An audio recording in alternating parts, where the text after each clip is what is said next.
We'll rummage through the Sicko Satchel. A big question, who starts tonight? The first of a back-to-back. The big question, should the Hornets go after Giannis? He's on the block. We'll dive all into it today. Locked On Hornets. Oh, my God.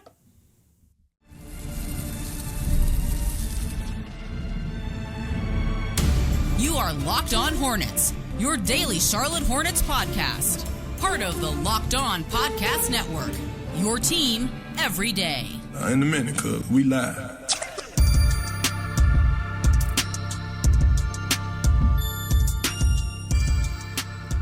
It's Locked On Hornets, part of the Locked On Podcast Network. It's your team every day. Thanks for making us your first listen. We're free. We're available anywhere you get your pods, and that includes YouTube. It's great to be back with you, buddy. It's been a while. Feels like we've done solo episodes really the last week and change, possibly. But the buddy I'm speaking of is Doug Branson, everyhornetsboxscore.com. Go check him out on his Substack. He's also producing behind the scenes on Yahoo Sports Daily. What'd you have, Doug? Oh, I was just going to say, I mean, you're big timing me a little bit. You'd rather hang out with Shannon Spake. You'd rather hang out with Del Curry than hang out with me. It's fine. It's fine. I understand. I get it. Just a tiny bit. There is one guy. Please show yourself via the comment section. But there is one guy who is behind the goal where I go. So where I go for my hits, I go hang out with Shannon right next to the Hornets bench. That's off, right at the entrance of the tunnel where they are, right? And there is somebody within the section to my left, if I'm looking at the court from that spot, who always says, Walker, are you cheating on Doug again? Are you cheating on Doug? And he's called me out like 2 or 3 times. He felt bad enough the other day where he's like, dude, no, I really like the pod. I was like, no, man, it's all good. I promise. I love this. I love that you're interacting with the show this way. But he always says, I can't believe you're doing it again. You're cheating on Doug. Show yourself via the comments, please, and thank you, because it is a hilarious interaction. I'm Walker Mail. Listen to me, WFNZ, every weekday from 12 to 3 p.m. Sports Radio 92.7 FM. And I do got to tell you, this episode, it's brought to you by FanDuel. It's the last call for football on FanDuel. We got one more game to go, baby. It's the big one. Maybe you've heard of it. The Super Bowl? Duh. Ever heard of it? If you're new, we only have one more shot to get in on some football action. Bet just $5 and get $200 in bonus bets if you win. All right, Doug, you ready to pull up some important tweets? You ready to do it? Yeah, I want to do that. I do want to just say that if you hear kids in the background on my microphone, if you hear ruckus of any kind, if you've been paying attention to this winter storm, it's pretty devastated Nashville pretty good and knocked out power. And so we've got family over.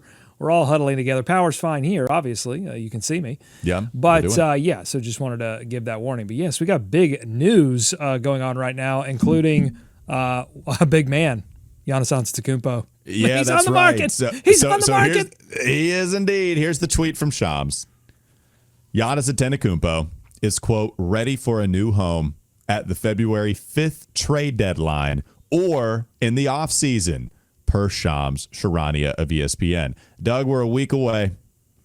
Here we are with Giannis possibly being on the move at the deadline, or if it doesn't happen at the deadline, it probably happens this offseason. To set it up briefly, I think most people felt like Giannis would stay with Milwaukee past the trade deadline, and then you felt like, I don't know, put a number on it, an 80% certainty that he would be gone somehow this offseason. Never say anything in absolutes around here because the NBA changes from day to day. But it felt like an 80% certainty Giannis would be on his way out of Milwaukee this offseason. But it felt like the deadline would be really hard to trade him at that point until they started losing a bunch of games even still.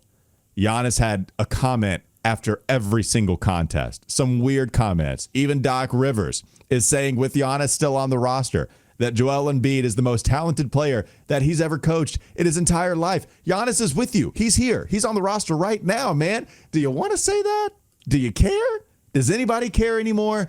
He's on the market, which leads us to bring the local question up on the airwaves, Doug.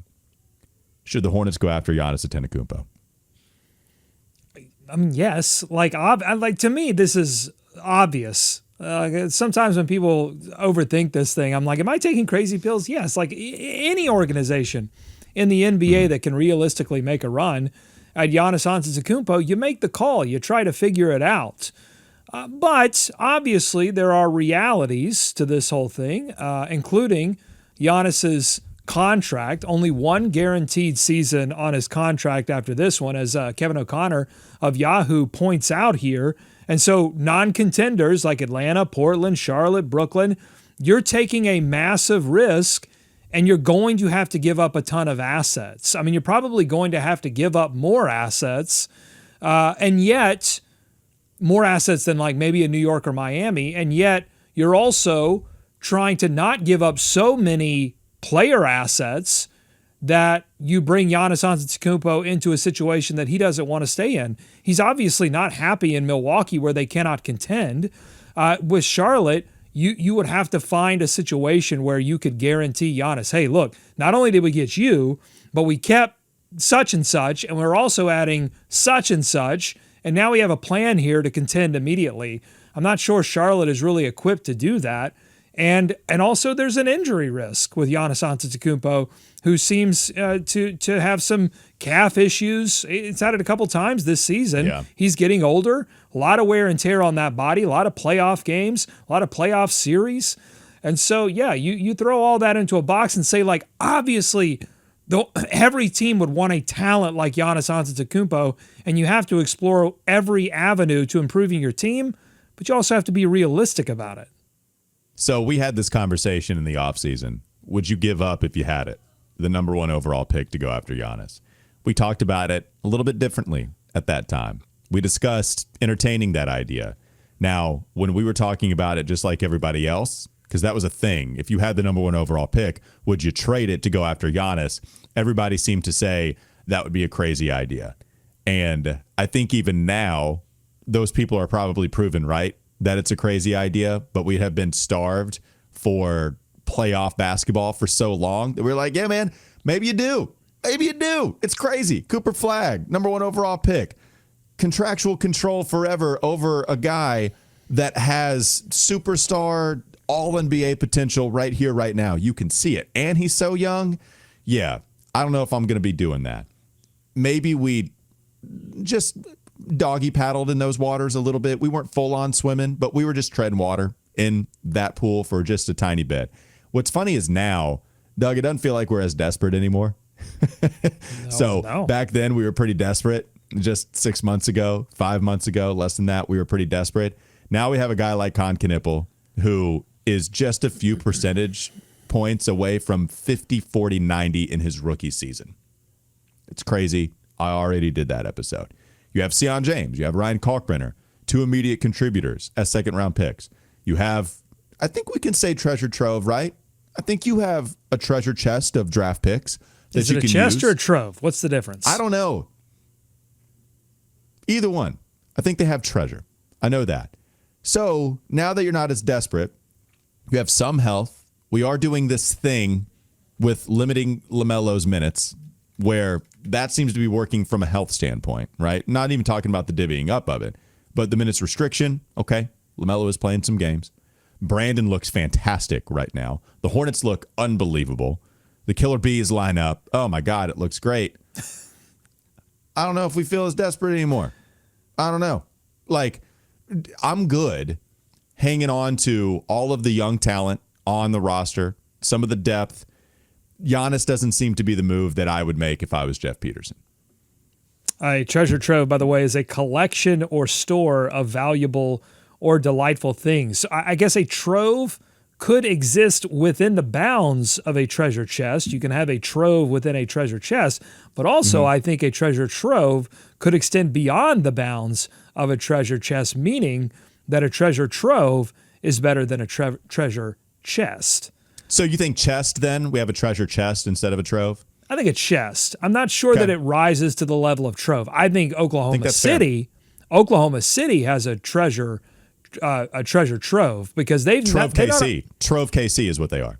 Right, because they not only have the Hornets do as well. The Hornets have a Miami pick and a Dallas pick, but the OKC Thunder have their own picks, but they also have a lot of other people's picks. OPP, they are down with OPP, and that's exciting because then you're not giving Giannis to Oklahoma City and then expecting Oklahoma City to be bad or wishing that Oklahoma City is going to be bad. And also a lot of their other people's picks are like in the next year or two. So it just supercharges the rebuild possibilities for Milwaukee. They don't have to wait as long as say, all right, Charlotte, we want 26, 28, 30. It's like that 30 pick is not going to pay off. Now, I would say an argument for Charlotte to always make is a sly argument by Chef Jeff to say, hey, in the past 20 years, when has betting on Charlotte to be bad not worked out for someone, right? That's right. Like a pretty good bet, except for a couple of seasons that the Charlotte Hornets were going to be bad enough to be in the lottery. But I think there are trovey or troves out there for other teams. But they can compete, though. I will say, you're not wrong about that. But if the Hornets wanted to compete for Giannis, they could. That's the thing that makes this really interesting. I go back to a few years ago when the Hornets, I have it on pretty good authority that they were interested in Donovan Mitchell. Like, it feels like that was a thing. Not that I'm reporting it. It was out there. The Hornets were interested in Donovan Mitchell. They couldn't compete with the Knicks or Cleveland or a lot of other teams because they didn't have the selections to do it. They didn't have the amount of assets. Well, just compared to those squads, they didn't have the assets to go do it. Yeah, I would say they also didn't have Chef Jeff also. And so that's fair. maybe both they didn't have the assets. There's a reason they didn't have the assets. But also I think, and we'll see if Jeff Peterson can maximize the assets that he has and able to do deals that Mitch Kupchak couldn't pull off. But yeah, different situation. Well, yeah, that's different. I guess my point is, like, even if Mitch Kupchak was going hell or high water after Donovan Mitchell, he could always be outbid. It doesn't matter how good or not good he was at GM. He could always be outbid. That was a thing because of some decisions that he had made previously, the Kai Jones trade being the big one that kept them from having all of the assets. But that's the thing that kept him away from it. My point being, now, regardless of how good Jeff Peterson is at his job or not, they have the assets, right? Like, who would Milwaukee be interested in calling? I don't even know if they would have called Charlotte all those years ago because they didn't have enough. We can get more from New York. It's not like they've been great. We can get more from Cleveland. We can get more from some of these other teams. Or Utah wouldn't have been calling Charlotte, right? Like, Milwaukee, they're calling Charlotte now because, they have young pieces. They have other people's picks. They have their own picks. Now I'm making that call, depending on if Giannis wants to play there, because that's another part of this. But yeah, like they could do it. That's a point to make.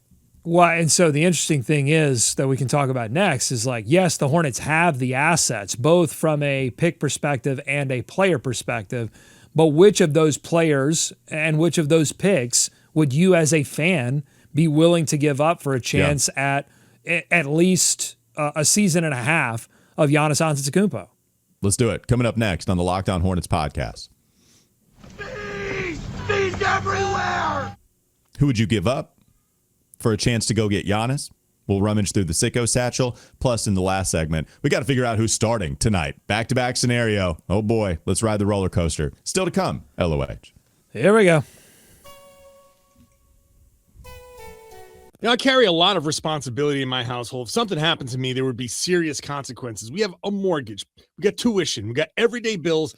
Those aren't going anywhere if something happens to me. And I know that's an overwhelming feeling, but I'm taking steps to protect my family by getting life insurance through Ethos. Ethos makes getting life insurance fast, easy, and 100% online. You can get a quote in seconds, apply in minutes, and get same-day coverage. There's no medical exam. You just answer a few simple health questions. You can get up to $3 million in coverage. Some policies are as low as $30 a month. And as of March 2025, Business Insider named Ethos the #1 no medical exam instant life insurance provider. Ethos has 4.8 out of 5 stars on Trustpilot with over 3,000 reviews.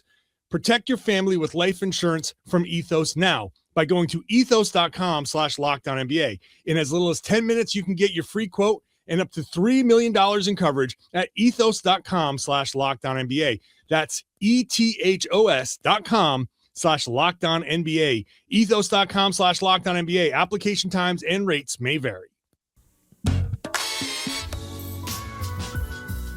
Doug, how did you want to package this? Did you have a Sicko Satchel question that relates to the Giannis situation? Did you want to address what you'd be okay with parting with in a Giannis situation? How do you want to package it?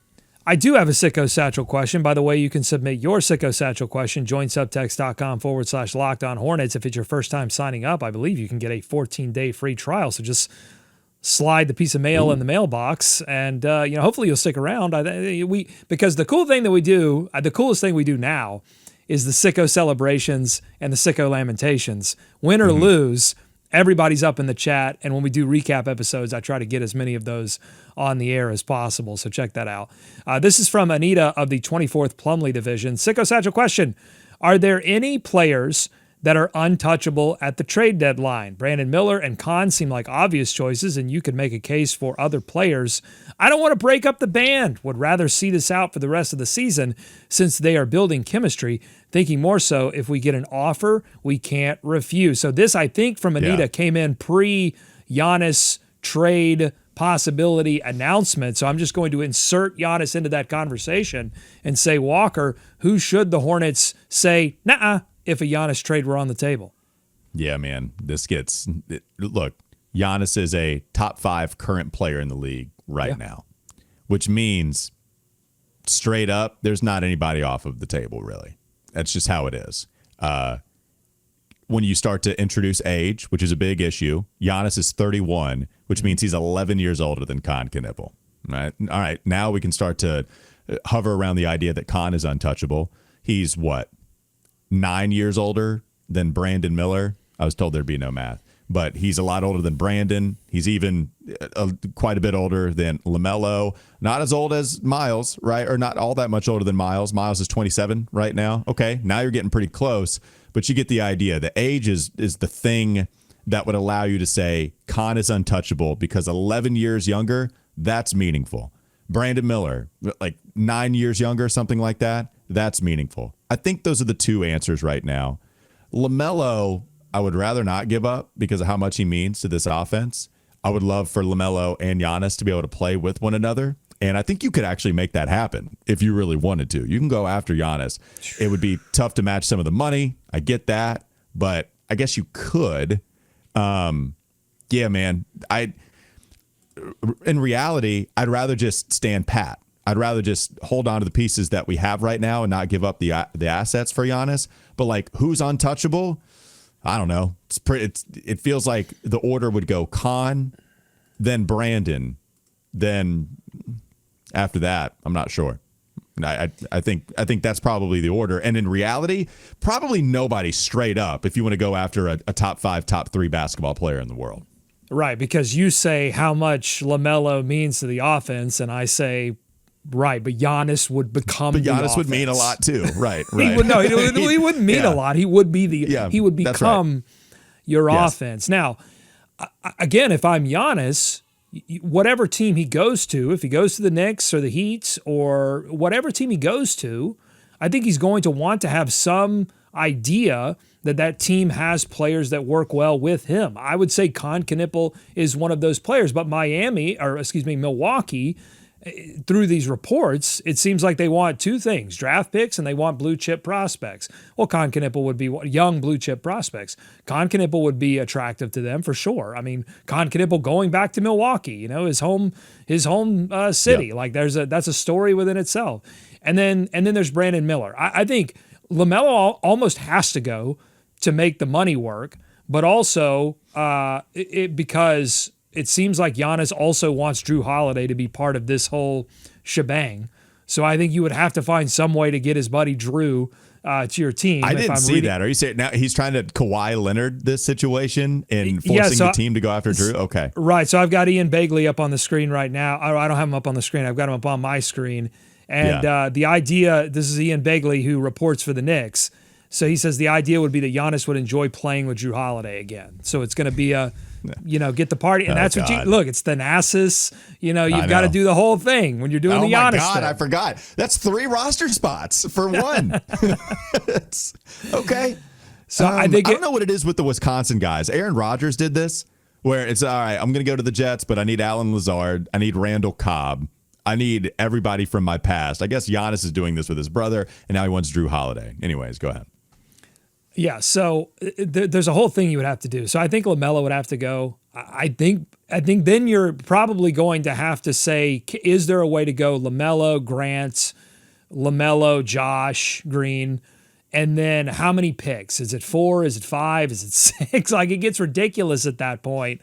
But that's the way you do it, by keeping Brandon, and maybe including Brandon reduces some of the pick load that you have to send out. I'm with you that very little remains untouchable when you're talking about Giannis Antetokounmpo. I would make the argument that you may have struck gold with Kon Knueppel, and if you have a chance to get a star level player at a more reasonable price than Giannis is going to require, Kon is going to make that star so much better. And so I just think there's so many ways to build a team when you have a special player like Kon who makes others better, as well as his own game growing. Yeah. And LaMelo, if LaMelo remains healthy, there are avenues to do this where I think, like, Kon, for me, because of his youth, because of the contract that he's going to be on for the next 7 seasons, it would be extremely difficult to move on from him, even if it's for Giannis. 1,000%. 1,000%. You want to move on to another Sicko Satchel question before we get to the last segment? No, I'm collecting. I do have a lot of Sicko Satchel questions, but I'm collecting them for another show because the focus has to be on trade deadline right now. If you got trade deadline questions, hit me there. There's a lot of good ones. There's one that's a WWE centered question. So I have them. They're in the satchel. We will get to them. But we got to talk about who's starting tonight. Okay, let's do it. Coming up next on the Locked On Hornets podcast. Better be LaMelo. He's everywhere! Hornets play the Memphis Grizzlies in Memphis. Charles Lee hopped on the Kyle Bailey show, Willie filling in, and he said there was going to be a surprise in the starting lineup tonight. What? What does it mean? Oh, my God. We'll talk about it. Final segment next. It's Giannis.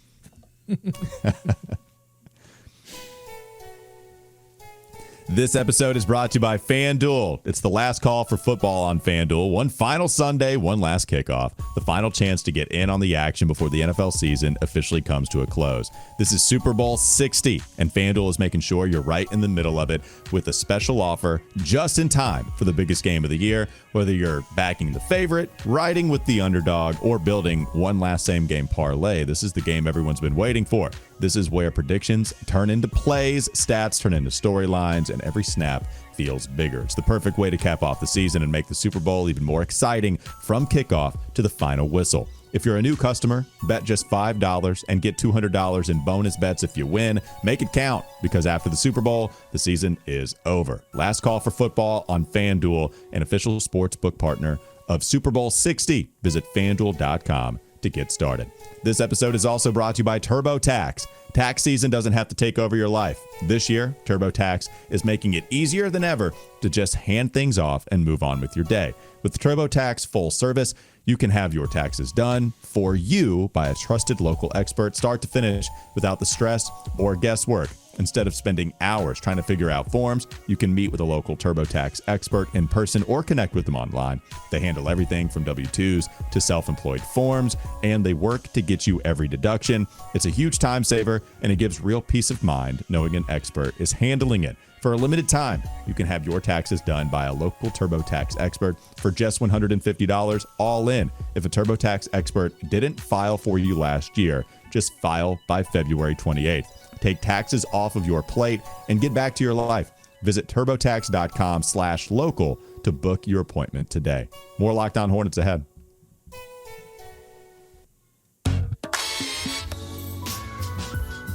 All right, Doug, big question. Got the game tonight against the Grizzlies. It's going to be a little bit later of a tip. Not bad, though. Not West Coast roadie type of tip. It'll be at 8 o'clock tonight that they play the Grizzlies. A lot of guys out for the Grizz. No Ja Morant, no Brandon Clark, no Ty Jerome, Scottie Pippen Jr., no Zach Edey. That's a big deal. So they have a lot of guys out. Hornets 1.5-point favorite, according to FanDuel. So, all right. That went down from 2.5 to 1.5. So I don't know what's going on. Maybe they know something we don't. But Hornets 1.5-point favorite. They're also playing the first of a back-to-back. When we get to these back-to-back scenarios, what Charles Lee has been doing is bringing LaMelo off of the bench to start either the front half of the back-to-back or the second game of a back-to-back. Do you think LaMelo starts tonight?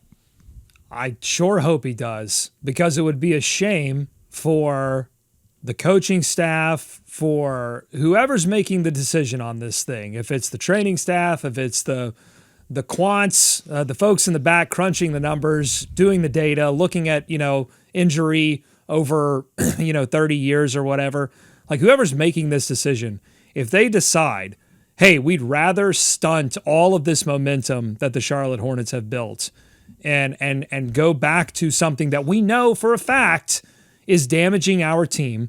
They in the minutes that LaMelo doesn't start, they're getting beat almost by 10 points, like 8.67.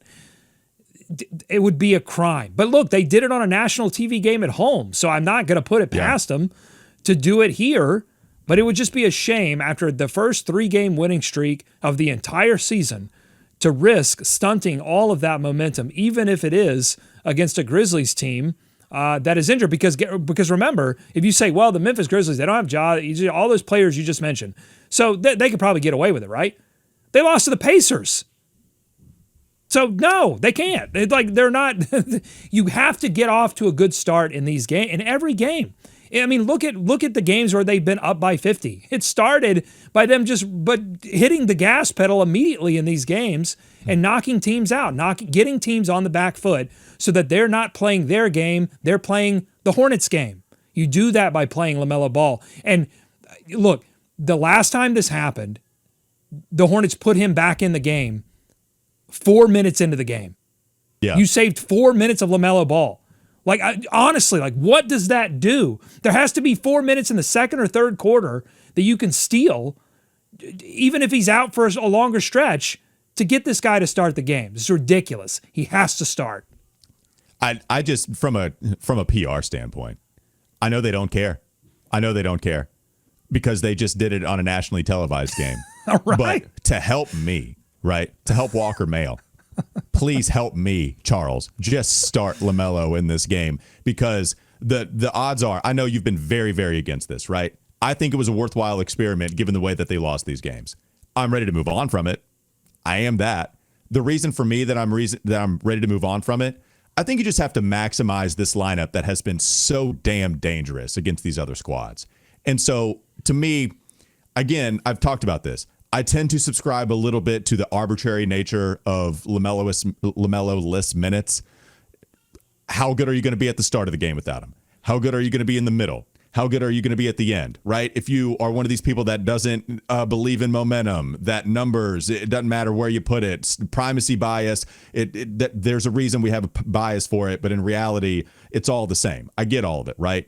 To me, this lineup, right? Killer Bees, Death lineup, Murder Hornets, however you want to describe it. That lineup has been sensational. So in the Pacers game, when you brought LaMelo back in, you actually subbed Kon out, okay? So when you don't maximize that group of five that has been destroying people, okay? They're the number one lineup in the league by a few different metrics. And this is among lineups that have played 200 possessions. Like, this is, speaking of sample size, this is a pretty big sample where they're just destroying teams. I think that's the reason why you have to maximize those five together and just wreck shop. So start LaMelo, okay? Please start LaMelo. And if he doesn't, then, I hope you win. Because even if reasonable minds can understand this, in my opinion, discerning minds can say 3 games isn't enough of a sample to truly say it absolutely failed, all right? But you've played 3 games.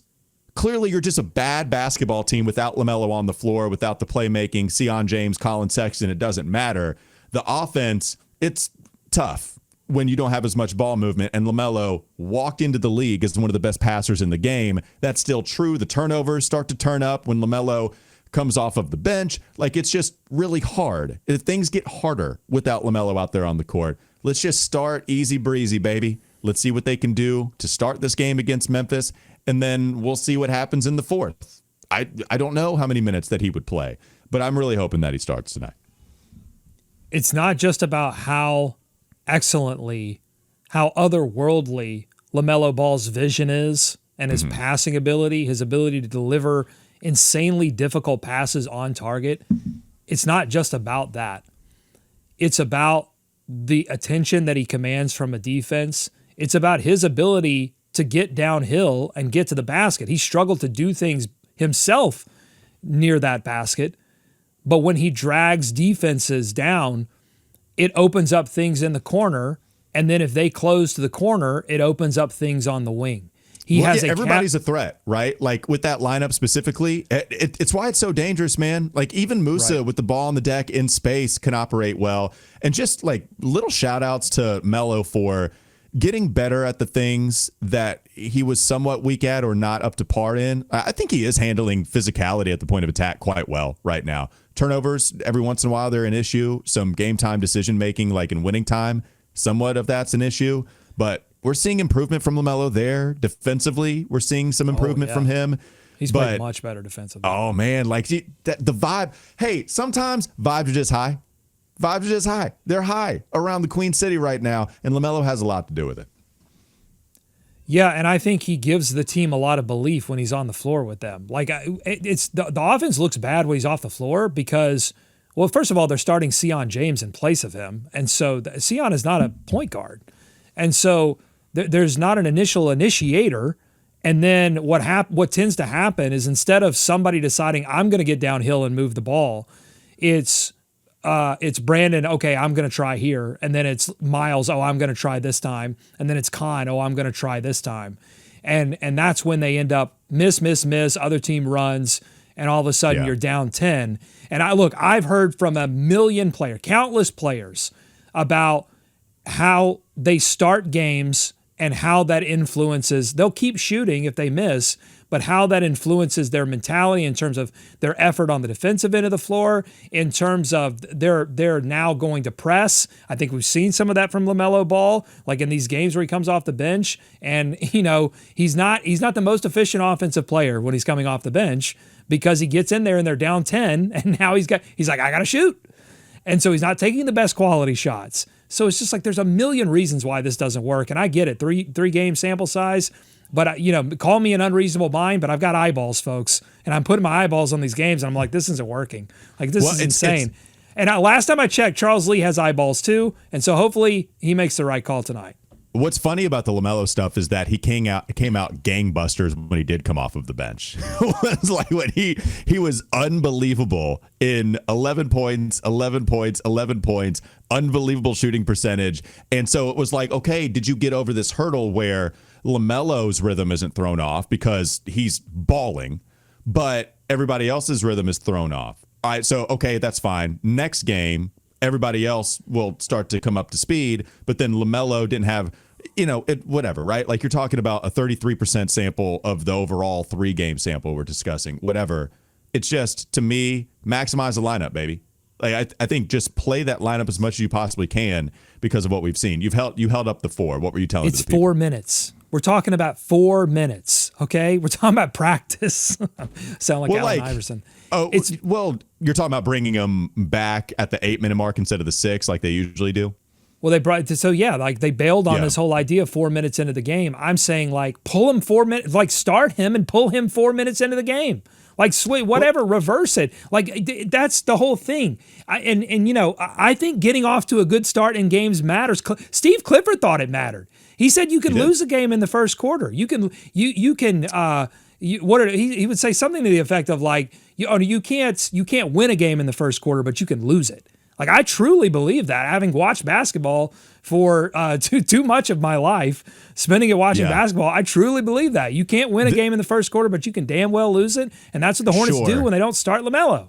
The issue is LaMelo not playing has been, like Charles Lee would say, yeah, you can lose a game in the fourth quarter as well. Look at what happened when LaMelo wasn't playing. Like that's the reason they went to it. Like, because they lost the games in the fourth as well.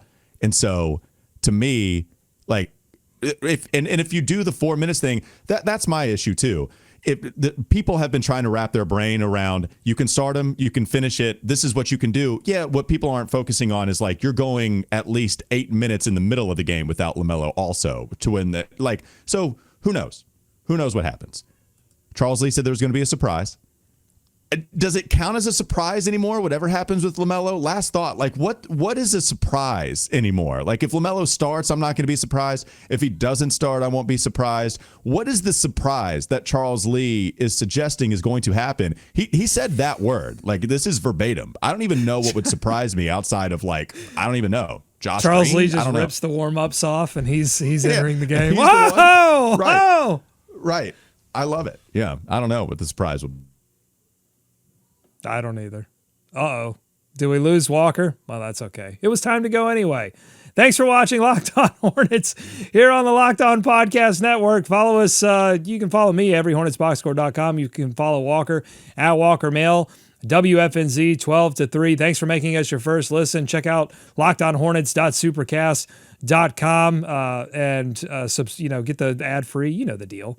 Go Hornets, go America. Let's Swarm Charlotte. We'll be back tomorrow. Walker, for sure, will be back tomorrow, and we'll talk about this game against the Grizzlies. See ya!